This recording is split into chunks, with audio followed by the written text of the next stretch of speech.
जय हिंद। स्वागत है आप सभी का हमारे इस क्लास में।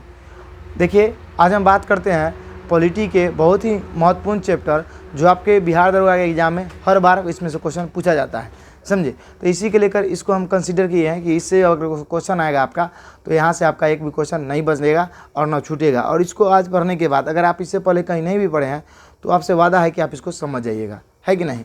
तो चलिए इस क्लास की हम शुरुआत करते हैं। तो आज जो क्लास है आपका, आप जानते हैं कि स्पेशल बिहार दरोगा को फोकस करके हम पढ़ा रहे हैं आपका। तो आज हम पढ़ेंगे प्रस्तावना, प्रीएम्बल। क्या पढ़ेंगे? प्रीएम्बल।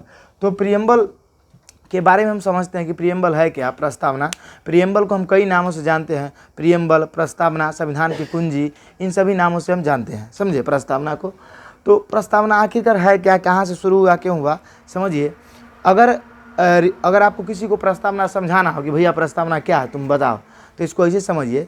मान के चलिए कि आपके बारे में कोई परिचय पूछ रहा है, समझे। तो आप पूरा नाम ठिकाना बता दे रहे हैं कि देखो मेरा घर भारत में हुआ, कहीं विदेश में आप गए, भारत के बिहार में हुआ, यहाँ हुआ, ये वो जिला है, ये फलाना जिला।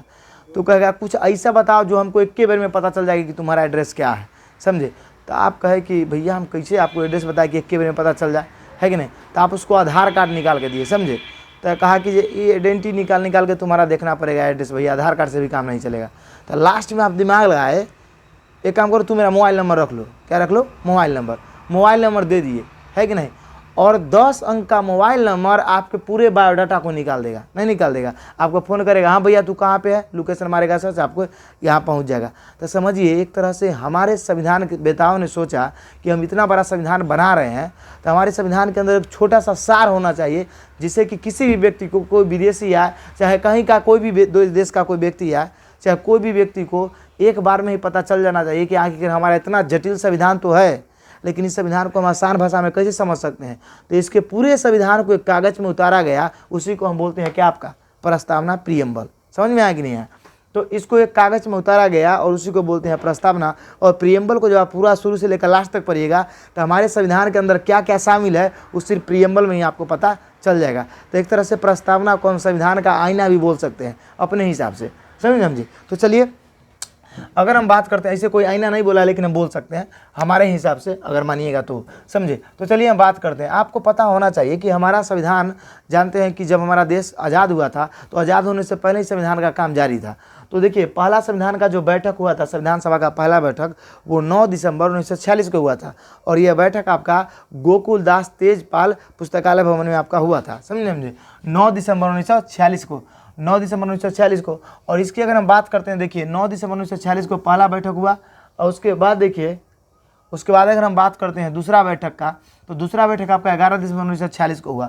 अब देखिए, और तीसरा जो बैठक हुआ आपका 13 दिसंबर 1946 को हुआ। और ये तीनों का तीनों डेट आपका इंपॉर्टेंट है। कैसे इंपॉर्टेंट है? तो देखिए 9 दिसंबर 1946 का जब पहला बैठक हुआ तो इसमें संविधान सभा के अस्थायी अध्यक्ष, क्या कहते हैं हम, अस्थायी अध्यक्ष जो बनाया गया, मतलब अस्थायी अध्यक्ष जो आपका बनाया गया, वो बनाया गया डॉक्टर सच्चिदानंद सिन्हा को। क्या बनाया गया? डॉक्टर सच्चिदानंद सिन्हा को। लेकिन डॉक्टर सच्चिदानंद सिन्हा इतने बुजुर्ग थे, इतना बुजुर्ग थे कि वो मतलब संविधान के अंदर मतलब समझिए ना कि टेम्पोररी उनको बना दिया गया, वो सक्षम नहीं थे काम करने लायक। तो इस वजह से क्या हुआ कि ठीक एक दिन 2 दिन बाद इनको हटा के सच्चिदानंद सिन्हा को, मतलब सच्चिदानंद सिन्हा को हटा के इनके जगह पर 11 दिसंबर 1946 को प्रिय डॉक्टर राजेंद्र प्रसाद बाबू को, किसको, राजेंद्र प्रसाद बाबू को बना दिया गया। क्या बना दिया गया?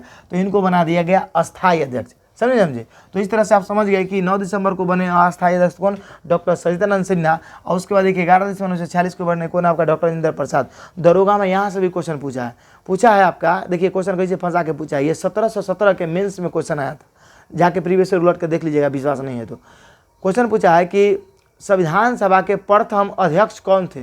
तो ऑप्शन था डॉक्टर राजेंद्र प्रसाद की सच्चिदानंद सिन्हा। आप कहिएगा भैया प्रथम अध्यक्ष बोल रहा है तो कौन होगा, डॉक्टर राजेंद्र प्रसाद की सच्चिदानंद सिन्हा। खाली अध्यक्ष है तो में अस्थायी तो नहीं है, नहीं ना है। और जब नहीं है तो इसका आंसर क्या हो जाएगा, सच्चिदानंद सिन्हा, क्योंकि प्रथम की बात है कि नहीं। तो क्वेश्चन इस तरह से फंसा था, तो ये ध्यान रखिएगा। अब देखिए आगे हम बात करते हैं। देखिए इसका तीसरा बैठक हुआ 13 दिसंबर 1946 को, तीसरा बैठक। और इसी में आपका उद्देश्य प्रस्ताव पेश किया गया। क्या पेश किया गया? उद्देश्य प्रस्ताव। और इस प्रस्ताव को जो पेश किए थे वो किए थे जवाहरलाल नेहरू। कौन किए थे? आपके पंडित जवाहरलाल नेहरू साहब किए थे, जवाहरलाल नेहरू, समझे। इन्होंने इसका पेश किया, पंडित जवाहरलाल नेहरू ने इनको पेश किया। और पेश करने के बाद क्या हुआ कि प्रस्तावना को देखिएगा तो इन्होंने जब पेश किया उद्देश्य प्रस्ताव को, तो उस समय में लोगों ने इग्नोर कर दिया। क्या क्या मतलब जवाहर जी आप जो ले आते हैं, है कि नहीं, लेकिन जानते हैं इग्नोर तो किया, लेकिन उसके ऊपर देखिए ऐसा नहीं कि एकदम हटा ही दिया। जो भी चीज़ पेश किया जाता था उस पर लोग गौर करते थे कि आखिर कितना हद तक सही है, क्या गलत है, क्योंकि उस पर मंथन चलता था, है कि नहीं, इसलिए तो समय लगा संविधान बनने में। तो इसको लेकर बातचीत चला, और बातचीत चलने के बाद आगे जाके इसको 22 जुलाई 1947 को, कब आपका 22 जुलाई 1947, समझे, 22 जुलाई 1947 को इसको कबूल लिया गया प्रस्तावना को। ऐसा करते हैं आप यहाँ तक समझ गए होंगे, समझे। तो अब हम बात करते हैं कि सर देखिए, और ये उद्देश्य प्रस्ताव को ही आगे जाके क्या कहा गया, मतलब उद्देश्य प्रस्ताव ही आगे जाके बन गया आपका क्या, प्रस्तावना बन गया। क्या बन गया, प्रस्तावना। तो यहाँ तक की स्टोरी आशा करते हैं आपको समझ में आ गया होगा। अब चलिए हम आगे बात करते हैं। देखिए अगर हम प्रियम्बल की बात करते हैं, सर प्रस्तावना की बात करते हैं, तो आखिर प्रस्तावना क्या है। तो प्रस्तावना अगर आपसे पूछ दे डायरेक्ट कि प्रस्तावना क्या है, तो आप कहिएगा संविधान का आधार कार्ड है। क्या कहिएगा, कोई भी पूछ दे के बताओ रे संविधान क्या मतलब प्रस्तावना क्या है, तो कहिएगा देख संविधान के आधार कार्ड है। एक से पता चलता है कि हमारे संविधान का क्या परिचय है। आपके आधार कार्ड से आपको बायोडाटा का पता चलता ही नहीं चलता है। तो उसी वजह से प्रस्तावना का आधार कार्ड कौन है, मतलब संविधान का आधार कार्ड कौन है, प्रस्तावना है, समझे। तो अगर हम बात करते हैं देखिए प्रियम्बल के बारे में, तो हमारे प्रस्तावना के ऊपर टोटल 4 देशों का प्रभाव है। कितने देशों का सर, 4 देशों का। तो देखिए एक है आपका अमेरिका, एक है ऑस्ट्रेलिया, दूसरा है, तीसरा है ब्रिटेन, चौथा है आपका फ्रांस। इन 4 देशों का काफ़ी मतलब प्रभाव रहा है प्रस्तावना के अंदर। इन 4 देशों को बातों को इसके अंदर शामिल किया गया है। तो सबसे बड़ी बात करते हैं तो देखिए प्रस्तावना जो लिया गया आपका अमेरिका से लिया गया, क्योंकि प्रियम्बल को सबसे पहले शामिल करने वाला देश अमेरिका ही था, है कि नहीं, समझिए। तो प्रस्तावना लिया गया कहाँ से, अमेरिका से। अगर हम बात करते हैं प्रस्तावना के अंदर जो भाषा का यूज किया गया है, जिस भाषा का प्रयोग किया गया है, वो कहाँ से लिया गया है, तो वो लिया गया ऑस्ट्रेलिया से। कहाँ से लिया गया है, ऑस्ट्रेलिया से। उसके बाद देखिए अगर हम बात करते हैं सामाजिक, आर्थिक, राजनीतिक, न्याय का, इन 3 प्रकार के इसमें न्याय का चर्चा किया गया है। ये सब क्या है हम आपको आगे बताएंगे, आप टेंशन नहीं लीजिए। सामाजिक, आर्थिक और राजनीतिक न्याय का, तो ये तीनों का तीनों कहाँ से लिया गया, रूस से लिया गया है, समझ में आ गया। उसके बाद देखिए अगर हम बात करते हैं फ्रांस से, तो फ्रांस से देखिए प्रस्तावना के अंदर स्वतंत्रता, समानता और बंधुत्व, ये 3 चीज़ों को शामिल किया गया है, समझे। और इसकी अगर हम बात करते हैं फ्रांस से, तो देखिए आपका रूस में और फ्रांस में क्रांति चल रहा था। क्या चल रहा था, रूस और फ्रांस में क्रांति। तो वहाँ के लोगों ने इसमें नारा लगाया था, है कि नहीं, और वहाँ से ये लिया गया था प्रस्तावना के अंदर। तो देखिए वहाँ के लोगों ने नारा लगाया था फ्रांस में स्वतंत्रता, समानता और बंधुत्व का। और फ्रांस की क्रांति आप जानते हैं क्या हुआ था, 1789 में, 1789 में। और रूस की क्रांति हुआ था आपका 1917 में, है कि नहीं। तो इस तरह से ये दोनों क्रांति हुआ, और दोनों क्रांति से प्रभावित होकर हमारे प्रस्तावना के अंदर इसको शामिल किया गया, है कि नहीं। और देखिए स्वतंत्रता, समानता और बंधुत्व से कई लोग प्रभावित थे। तो एक जो फ्रांस के ज्ञाता थे वो थे रोबेस्पियर। कौन थे, रोबेस्पियर, वो इससे प्रभावित थे। और हमारे भारत के एकदम फेमस लोग थे, कौन, आपका टीपू सुल्तान, जो मैसूर के सुल्तान हुआ करते थे। इनके बारे में आपको पीछे भी बताएं वीडियो में। तो टीपू सुल्तान जो थे आपके, वो थे इनसे प्रभावित। ये 2 लोग इससे काफ़ी प्रभावित थे, समझ में आपको आ गया। अब हम आगे बात करते हैं। देखिए आगे बात करते हैं, देखिए प्रस्तावना में मुख्यतः शामिल है। अब कई बार क्वेश्चन पूछा गया है कि भैया ये बताओ कि प्रस्तावना में कितने तरह के स्वतंत्रता है, प्रस्तावना में कितने तरह के न्याय है, प्रस्तावना में कितने तरह की आज़ादी है, चाहे कुछ भी है, इस तरह से क्वेश्चन पूछा जाता है। तो ये आपको हम अभी बता देते हैं, आपका तुरंत क्लियर हो जाएगा। तो अगर हम बात करते हैं, देखिए प्रस्तावना में मुख्यतः जो शामिल बातें हैं वो 5 बातें शामिल है, समझिए। अब देखिए मतलब कई बातें शामिल है। जैसे में देखिए प्रस्तावना के अंदर बंधुता की बात करते हैं, तो बंधुता 1 है। कितना है, बंधुता 1। देखिए बंधुता का मतलब होता है आपका भाईचारा। क्या होता है, भाईचारा। हमारा संविधान और प्रस्तावना हमको ये सिखाता है कि हमारे भारत के अंदर जितने भी लोग हैं उसको एक दूसरे से भाईचारा बना के रखना चाहिए, है कि नहीं। मतलब किसी अगर कोई भी है, भाईचारा का मतलब यह है कि इंसान को इंसान का हेल्प करना चाहिए, और काम किसी अगले इंसान को इंसान के काम आना चाहिए। इसी को क्या बोलते हैं, भाईचारा बोलते हैं। तो ये बोला गया कि बंधुता बना के रखिए। बंधुता क्या प्रकार के है, 1 प्रकार का। मतलब प्रस्तावना के अंदर बंधुता शब्द का 1 बार प्रयोग किया गया है, समझे। अगर हम बात करते हैं समानता का, तो सर समानता मतलब इक्वलिटी। क्या है आपका, समानता मतलब इक्वलिटी, मतलब हर व्यक्ति को किस किस हिसाब से समानता रखना चाहिए। तो 2 तरीका से। देखिए एक तरीका है आपका प्रतिष्ठा के हिसाब से, एक अवसर के हिसाब से। कहा गया है समानता के अंदर कि देखिए मतलब प्रस्तावना के अंदर कहा गया है कि देखिए प्रतिष्ठा और अवसर। प्रतिष्ठा की अगर हम बात करते हैं तो कहा गया है कि देखिए चाहे वो व्यक्ति ठेला चला रहा हो, समझे, चाहे वो व्यक्ति रिक्शा खींच रहा है, समझे, या कोई व्यक्ति IAS ऑफिसर हो, कानून के नज़र में दोनों व्यक्ति का वैल्यू बराबर है है कि नहीं। ये मतलब दोनों का प्रतिष्ठा हमारे लिए महत्वपूर्ण है, दोनों लोग हमारे लिए मतलब ऐसे देखिए आईएएस जो है वो उनका पद का कदर करते हुए हम उनको सम्मान देंगे, लेकिन नागरिक के हिसाब से ठेला वाले व्यक्ति भी और आईएएस भी हमारे लिए क्या है, बराबर है। तो इसी को हम क्या बोलते हैं, प्रतिष्ठा। और अगर अवसर की बात करें तो अवसर मतलब देखिए अगर अवसर का मतलब समझिए, अगर सरकार कोई योजना निकाल रही है समझे, तो उस योजना का लाभ हम सब भारतीयों को बराबर देंगे, इसी को क्या बोलते हैं, अवसर बोलते हैं, है कि नहीं। तो आखिरकार समानता में आपका क्या समझ गए, प्रतिष्ठा और अवसर क्या होना चाहिए, इक्वल होना चाहिए, समझ में आ गया। तो ये समानता क्या होना चाहिए, सभी लोगों को बराबर मिलना चाहिए, प्रतिष्ठा का और अवसर का। ऐसा है भी, है कि नहीं है, प्रतिष्ठा सभी को और मतलब अवसर संविधान के हिसाब से मिलना चाहिए। अब हम अगर बात करते हैं न्यायिक का, क्या बात करते हैं, न्याय का बात करते हैं तो न्याय 3 तरह का है, एक है सामाजिक, एक है आर्थिक और एक है राजनीतिक। अब देखिए इन सामाजिक, आर्थिक, राजनीतिक, इसका मतलब इसका सबका मतलब आगे हम आपको बताएंगे, क्योंकि ये शब्द आगे भी आने वाले हैं। सामाजिक, आर्थिक और राजनीतिक, समझ में आ गया। तो न्याय 3 प्रकार के हैं, सामाजिक, आर्थिक और राजनीतिक। ऐसे आपको हम यहीं पर समझा देते हैं, क्योंकि अगले स्लाइड में लगभग नहीं है। अगर हम सामाजिक की बात करते हैं तो देखिए ये कहता है हमारा मतलब प्रस्तावना या हमारा संविधान ये कहता है कि सामाजिक मतलब ये है कि समाज के अंदर हर व्यक्ति का न्याय होना चाहिए, अगर उसके साथ कोई अत्याचार हुआ है या मतलब अन्याय हुआ है तो, समझे, यही कहता है सामाजिक। और आर्थिक का मतलब ये कहा गया है कि कोई ऐसे व्यक्ति जो समाज के अंदर बहुत पिछड़ रहे हैं, है कि नहीं, या कोई ऐसे व्यक्ति जो मान के चलिए कि आर्थिक स्थिति रुपया पैसा से अगर पिछड़ रहे हैं, जैसे में देखिएगा आरक्षण वगैरह जो SC को दिया जाता है कि नहीं, तो उनको इसी कैटेगरी के अंदर रखा जाता है। तो अगर कोई व्यक्ति पिछड़ रहा है तो उनको आर्थिक मदद मिलना चाहिए, तो आर्थिक। उसका देखिए राजनीतिक के मतलब बात करते हैं तो राजनीतिक न्याय भी मिलना चाहिए। राजनीतिक न्याय में देखिएगा, जैसे में देखिए सबके लिए राजनीतिक न्याय बराबर होना चाहिए, देखिए है कि नहीं, हम आपको बताते हैं।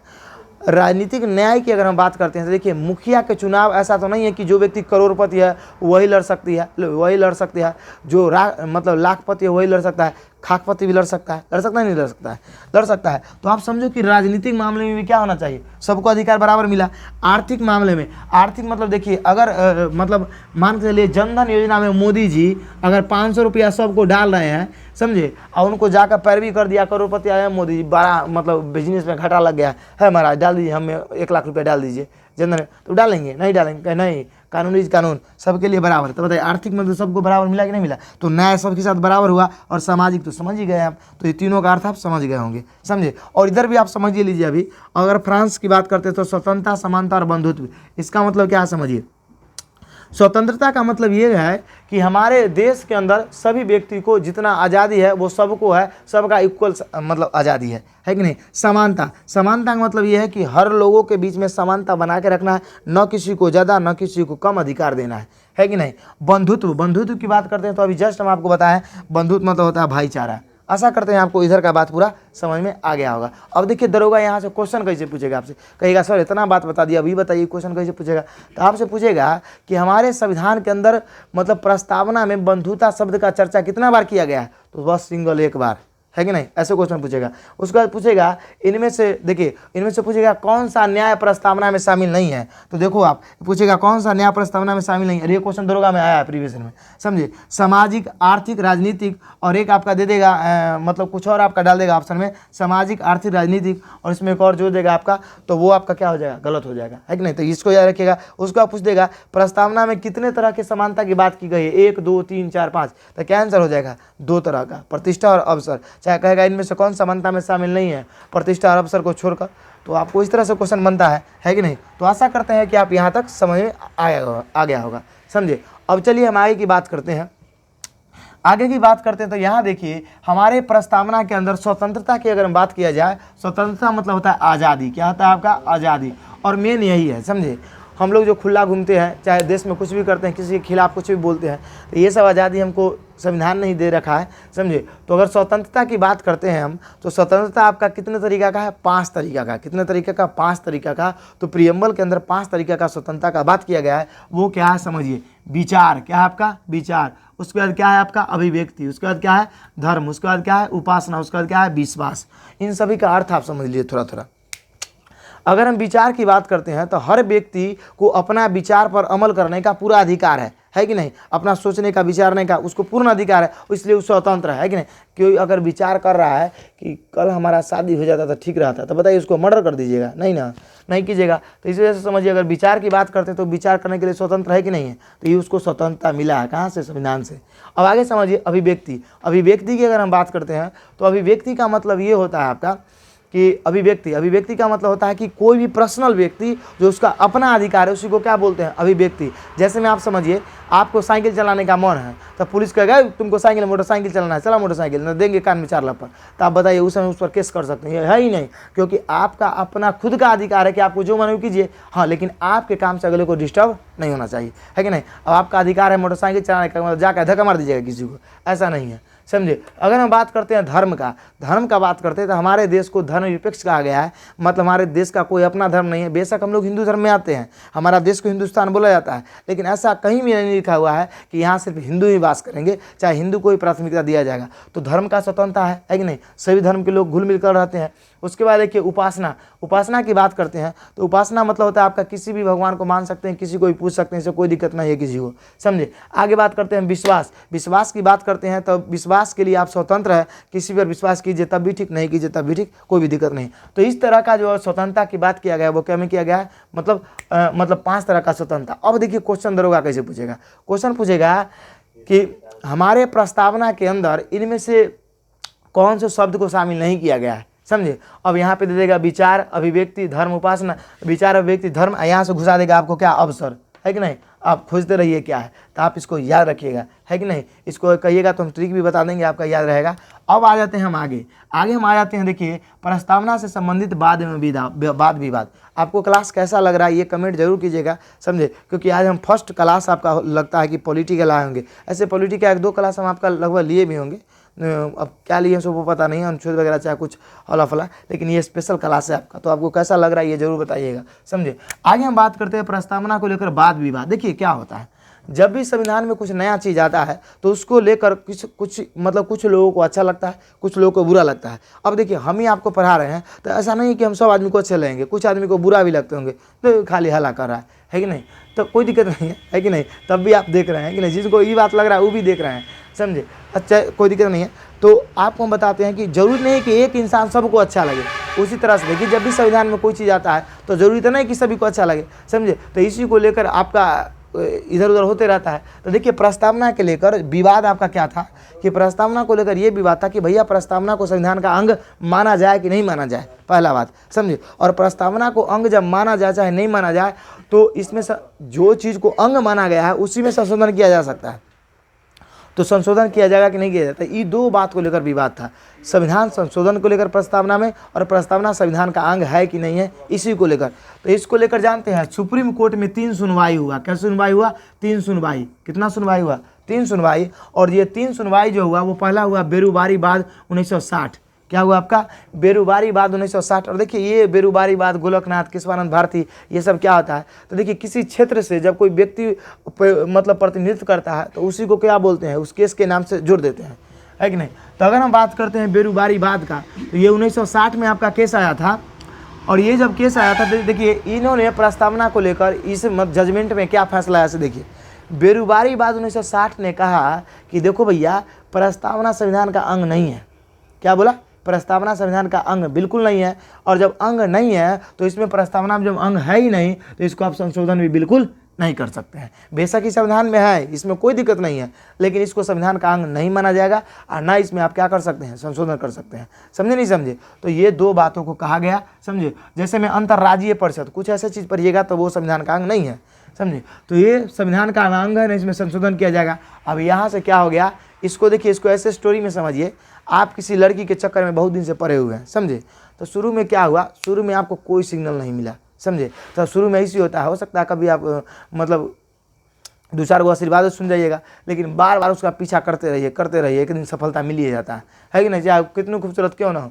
तो वही बात, बेरुबारी बाद शुरू में क्या हुआ, प्रस्तावना को लेकर डायरेक्ट हटा दिया, I am not accepted your love letter, समझे। तो ये कह दिया कि नहीं लेंगे। और दूसरा बार में क्या हुआ कि दूसरा बार में थोड़ा सा मतलब हाँ में भरा कि ठीक है भैया थोड़ा सा मान लेते हैं, समझे। और तीसरा बार में accept, I am accepted your love letter, समझे। अब चालू हो गया। तो इसी तरह से हुआ, पहला बार में ना, दूसरा में थोड़ा थोड़ा हाँ और उसका पूरा में लाइनें क्लियर। उसी तरह से हुआ। तो प्रस्तावना को लेकर भी वही बात हुआ। जब बेरूवारीवाद 1960 आया तो इसी ने कहा कि प्रस्तावना संविधान का अंग नहीं है, और जब अंग नहीं है तो इसमें आप संशोधन नहीं कर सकते हैं, तो ये क्लियर हो गया। लेकिन ये केस रुका नहीं, आगे चलता रहा। तो गोलकनाथवाद 1967 में जब ये मतलब सुप्रीम कोर्ट के बेंच ने फैसला सुनाया कि देखिए भैया, प्रस्तावना अपरिवर्तनीय एवं शाश्वत है। इन्होंने कहा कि प्रस्तावना में आप कोई चेंज फेरबदल नहीं कर सकते हैं, समझे, और ये शाश्वत है, मतलब एकदम सही है, कोई दिक्कत वाली बात नहीं है। लेकिन जानते हैं इन्होंने उस मुद्दा को सोल्व नहीं किया जिसके लिए केस हो रहा था। इन्होंने संविधान संशोधन को लेकर, किसको लेकर, संविधान संशोधन को लेकर ही मौन रहे, कहा हम नहीं जानते इसमें संशोधन करना है कि नहीं करना है। तो ये संविधान संशोधन को लेकर क्या रहे, मौन रहे। इन्होंने ना हाँ दिया जवाब ना दिया जवाब। समझ में आपको आ गया। तो ये क्या रहे, मौन रहे। और आगे अगर हम बात करते हैं केशवानंद भारती 1973 का, अब आ गया गेम में मजा। यहाँ से आप जो पीछा कर रहे थे वो सक्सेसफुल हो गया। देखिए केशवानंद भारती 1973 की बात करते हैं तो यहाँ से क्या हुआ, इन्होंने कहा कि देखो भैया, संविधान का प्रस्तावना अंग है। क्या है, संविधान का प्रस्तावना अंग है, और जब अंग है तब आप इसमें क्या कर सकते हैं, संशोधन भी कर सकते हैं। क्या कर सकते हैं, संशोधन भी कर सकते हैं, समझे। तो इस तरह से यहाँ पे क्लियर हो गया कि चलो भैया अब गंगा निहालो, प्रस्तावना में अब तुम लोग क्या कर सकता है, हम लोग संशोधन भी कर सकते हैं। अब अंग भी बन गया है। आज जनाई तो अब अंग बना तो संशोधन कर सकते हैं, है कि नहीं है। तो समझ में आपको आ गया। तो यहाँ से आपको ये याद हो गया। अब देखिए लड़कों के साथ सबसे ज़्यादा प्रॉब्लम सर क्या फेस करना पड़ता है, खुद हम तैयारी करते हैं, हमको क्या फेस करना पड़ता था कि सर ये गोलकनाथ केशवानंद में घुस जाता था और केशवानंद गोलकनाथ में घुस जाता था। मतलब बेरूवारीवाद तो याद ही रहता कि पहले बेरूवारी ना कह दिया, लेकिन ये दोनों बतिया याद नहीं रहता कि पहले केशवानंद आएगा कि पहले गोलकनाथ आएगा। अभी ऐसा नहीं याद दिलाएंगे कि आपको तीनों याद रहेगा, जीवन भर याद रहेगा, समझे। इसका ट्रिक आप याद रखिएगा, सिंपल बात, BGK। क्या ये रखिएगा, BGK। आप देखो बी से क्या होगा, बेरूवारीवाद, जी से क्या होगा, गोलकनाथवाद, के से क्या होगा, केशवानंद। अब देखो ABCD में भी पहले आप क्या लिखिएगा, बी, आप फिर क्या लिखिएगा, जी, उसके बाद क्या लिखिएगा, के। अब जीवन में आप कहीं गड़बड़ाइएगा कि पहले गोलकनाथ आएगा कि पहले केशवानंद आएगा, है कि नहीं। आपको याद हो गया होगा, तो आशा करते हैं आपको याद हो गया। अब देखिए इसके जाके बाद मतलब जब इतना हो गया उसके बाद कहानी में और रस आ गया। रस क्या आ गया कि इंदिरा गांधी की सरकार काफ़ी तेज़ तरार में काम कर रही थी, समझे। और 1976 में आपका इंदिरा गांधी का सरकार था, समझे। और जैसे 1973 में फैसला आया कि आप जो मन वो कर सकते हैं, इंदिरा गांधी 42वां संविधान संशोधन 1976 करवा रहे थे, समझे। और इस संशोधन में इतना संशोधन हुआ कि समझिए एक तरह से नया संविधान बन गया था। इसलिए हम इसको मिनी संविधान संशोधन के नाम से भी जानते हैं, 42वां संविधान संशोधन 1976 को। अगर आपसे कोई चीज़ पूछा गया कि इसको कब जोड़ा गया, आपको पता कुछ नहीं है, आप 42वां संविधान 1976 दे ले एग्जाम में, आपको जब पता नहीं तो उसको मार दिए 1976। आपको पता है कि इसका 24वां होता और तो मार दिए 42वां, तो इसमें तो गलती सरासर आपका है, क्योंकि आप जानते थे, आप सर बताए थे 42वां कुछ नहीं है, पता मार दो। अरे आपको पता रहेगा तो मारना है, और नहीं पता है तो 42वां मारना है जोड़ने में। और हटाने की बात करें तो 44वां। तो देखिए 42वां संविधान 1976 में जब हुआ तो उस समय में इंदिरा गांधी का सरकार था। किसका था, इंदिरा गांधी का। अब इंदिरा गांधी यहाँ से क्या की, इसको समझिए। इंदिरा गांधी क्या की जानते हैं, जैसे 1973 में फैसला आया कि भैया अब आप लोग संशोधन कर सकते हैं, इंदिरा गांधी कहा जब ऑर्डर मिल गया है तो फिर कहीं केस होगा तो ऑर्डर हटा लेगा। तो कहा कि चलिए अब ऑर्डर मिल ही गया है तो एक काम कीजिए, इसमें संशोधन करिए देते हैं, समझे। तो 1976 में जब संविधान में बहुत बड़ा संशोधन हो रहा था तब प्रस्तावनों को में लपेट लिया गया, चलो इसमें भी संशोधन करते हैं। और इसमें जानते हैं 3 शब्दों को नया जोड़ा गया। क्या किया गया, 3 नए शब्दों को जोड़ा गया। और जब 3 नए शब्दों को जोड़ा गया तो इसमें देखिए समाजवाद को जोड़ा गया, उसके बाद देखिए पंथनिरपेक्ष एवं धर्मनिरपेक्ष को जोड़ा गया, उसके बाद देखिए राष्ट्र की अखंडता को जोड़ा गया। इन 3 शब्दों को नया जोड़ दिया गया और कहा गया कि ये भी प्रस्तावना के अंदर शामिल होंगे, है कि नहीं। और इसकी बात समझिए, समाजवाद का अर्थ हम आपको बता दिए हैं कि समाजवाद का अर्थ क्या होता है आपका, समाज में सभी व्यक्ति को एकजुट मिलजुल कर रहना, समझे। उसका पंथनिरपेक्ष और धर्मनिरपेक्ष की अगर हम बात करते हैं तो पंथनिरपेक्ष और धर्मनिरपेक्ष का बात मतलब होता है कि वैसा देश जिसका कोई अपना धर्म नहीं हो। हमारे इंडिया का कोई धर्म नहीं है, ऐसे हम लोग हिंदू। देखिए अभी सबसे बड़ा विवाद चल रहा है आपका, मतलब ज़्यादातर बीजेपी के जो नेता हैं, बीजेपी के जो लोग हैं, वो हिंदू राष्ट्र बनाने की बात कर रहे हैं देश को। उसके बाद बागेश्वर बाबा हिंदू राष्ट्र वो लोग सिर्फ बनाने का बात कर रहे हैं, लेकिन इसके पीछे बहुत प्रॉब्लम हो जाएगा, है कि नहीं है। हिंदू राष्ट्र बनाने से, देखिए हम लोग खुद हिंदू हैं, आप भी हिंदू होइएगा, समझे, लेकिन हिंदू राष्ट्र बनाने से नहीं चलेगा, है कि नहीं। संविधान गड़बड़ है, संविधान से सर्वोच्च कोई चीज़ है ही नहीं है कि नहीं। ये सब फालतू का बात है, ये सब होने वाला है नहीं, समझे। तो पंथ निरपेक्ष आप किसके सपोर्ट में थोड़ा बताइएगा। पंथ निरपेक्ष और उसका धर्मनिरपेक्ष की बात करते हैं तो ये आपका क्या हो जाएगा, अगर हम बात करते हैं तो वैसा देश जिसका कोई अपना धर्म नहीं हो, उस देश में हर धर्म के व्यक्ति को कदर होता हो और उस देश में सही व्यक्ति को धर्म को लेकर समान आज़ादी मिलती हो, उसी को क्या बोलते हैं हम, धर्मनिरपेक्ष या पंथ निरपेक्ष। उसके बाद देखिए राष्ट्र की अखंडता। राष्ट्र की अखंडता की अगर हम बात करते हैं आपका, तो राष्ट्र की अखंडता का मतलब समझिए, मतलब इसमें कहा गया है कि देखिए राष्ट्र को खंडित करने को लेकर आप कभी नहीं सोच सकते हैं, है ही नहीं है।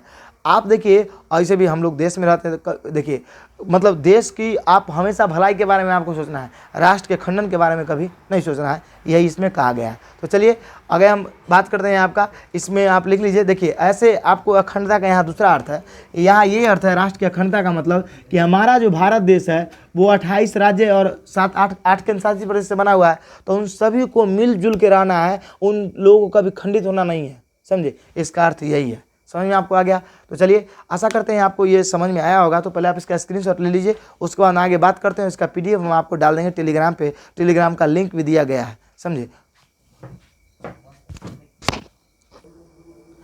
आशा करते हैं आपको समझ में आ गया होगा क्लास, समझे। और आपको ये क्लास कैसा लगा, क्योंकि आज का फर्स्ट आपका क्लास था, समझे। क्योंकि इसी तरीक़े से हम आपको साइंस भी पढ़ाएंगे, इसी तरीके का हम आपका अन्य सब्जेक्ट भी पढ़ाएंगे, चाहे कोई भी सब्जेक्ट हो हम आपको इसी तरीक़े से पढ़ाएंगे, है कि नहीं। तो आप देख लीजिए आपको क्लास कैसा लगा, आप ज़रूर बताइएगा। तो चलिए तब तक के लिए जय हिंद, जय भारत, मिलेंगे हम आपसे अगले क्लास में।